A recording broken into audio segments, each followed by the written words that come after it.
Welcome back. Aurelius and Malik, The Origin Archive. We close the 7-Eleven file today. 5 parts. The end of the story.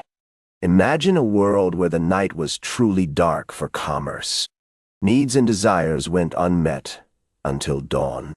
People were left waiting for the sun to rise.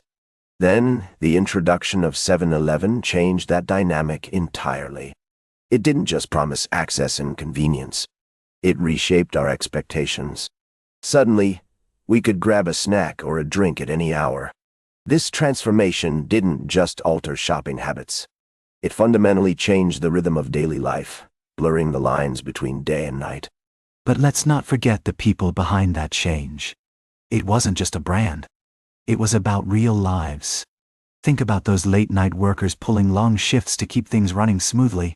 And the families scrambling for supplies in the middle of the night, juggling kids and jobs.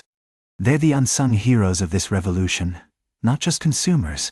Their struggles and sacrifices often go unnoticed, but they're the ones who truly drive this story forward. True, but the legacy of 7-Eleven is anchored in its audacious 24-hour retail model.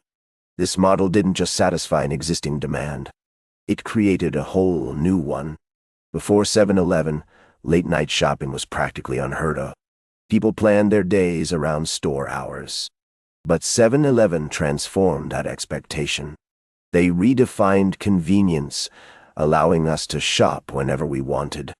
This shift changed our habits and paved the way for a culture that embraces instant access, no matter the hour. And what about the implications of that model? It wasn't merely a service.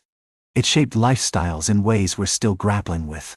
People started to expect instant access to everything, from food to information, and it changed their daily lives. This wasn't just about convenience. It was a shift in how society operated.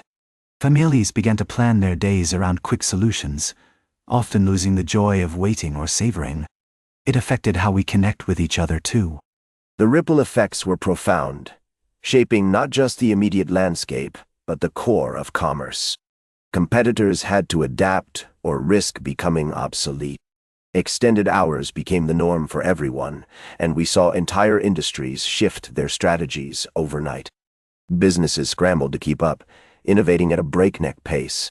They had to, or they'd be left behind. This relentless drive for survival is how empires exert their influence, molding the marketplace around their innovations and ambitions. But we really have to examine the cost of such a transformation. The pressure it put on workers and smaller businesses was enormous. Yes, franchising opened doors for some and created opportunities. But for many others, it was a different story. Countless families struggled as their local shops closed down, and job security became a distant memory.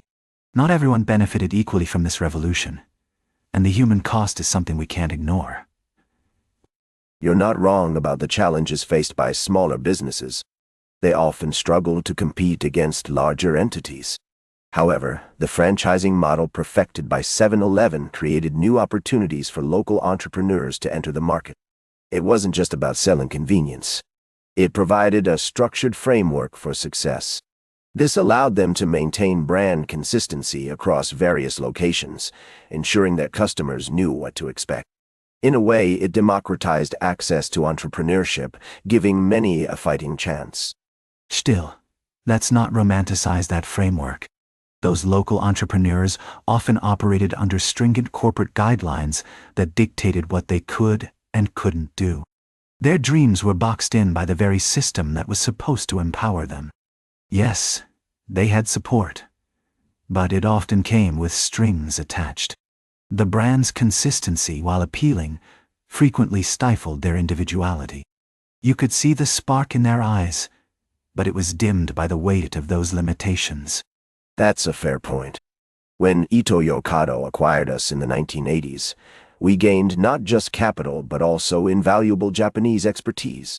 Their approach to operational efficiency was a game changer. The introduction of just-in-time logistics didn't just tweak our inventory management. It completely transformed how we think about supply chains. This wasn't merely a business move. It was a strategic evolution that positioned us far ahead of competitors. We learned that adaptation is key in the ever-changing landscape of commerce. Absolutely. But that shift also came with a real cultural clash. The meticulous focus on supply chain management didn't just enhance efficiency. It changed how people expected product quality and freshness. Consumers started demanding more than ever before. They wanted transparency, knowing where their food came from and how it was handled. This shift reshaped the entire retail landscape, forcing businesses to rethink their practices and ultimately impacting the lives of countless workers along the way. And that's the beauty of 7-Eleven's evolution. It continues to adapt through technological advancements, staying one step ahead of shifting consumer preferences. The implementation of digital initiatives like 7 Rewards and 7 Now isn't just clever marketing. It reflects a genuine commitment to remaining relevant in a rapidly changing market. We see this time and again in successful brands. They innovate, they pivot, and they thrive. This adaptability is the hallmark of a resilient brand, one that understands the landscape of commerce. Yet, the question remains, at what cost? Continuous evolution often means constant change for the workers. The shift towards energy-efficient operations and advanced data analytics is commendable, but it shouldn't overshadow the human impact. We need to remember that every decision affects real people, employees who face uncertainty and adapt to new challenges. 7-Eleven's story is one of progress, but we have to keep our focus on those who are part of that journey, the ones who make it all possible. A compelling perspective, Malik. If we look back at its humble beginnings in 1927, we see how 7-Eleven has not just survived, but thrived amid the profound shifts in urbanization and consumer culture. Its journey is a testament to the relentless pursuit of a compelling value proposition. It's more than just a convenience store. It's a reflection of changing times and tastes. A remarkable case study for future generations to ponder and learn from as they navigate their own challenges. And that closes the 7-Eleven file. 5 parts. 1 complete story. The full series lives on the Origin Archive, part of the Archive Network. There's no shortage of files. Browse what pulls at you next.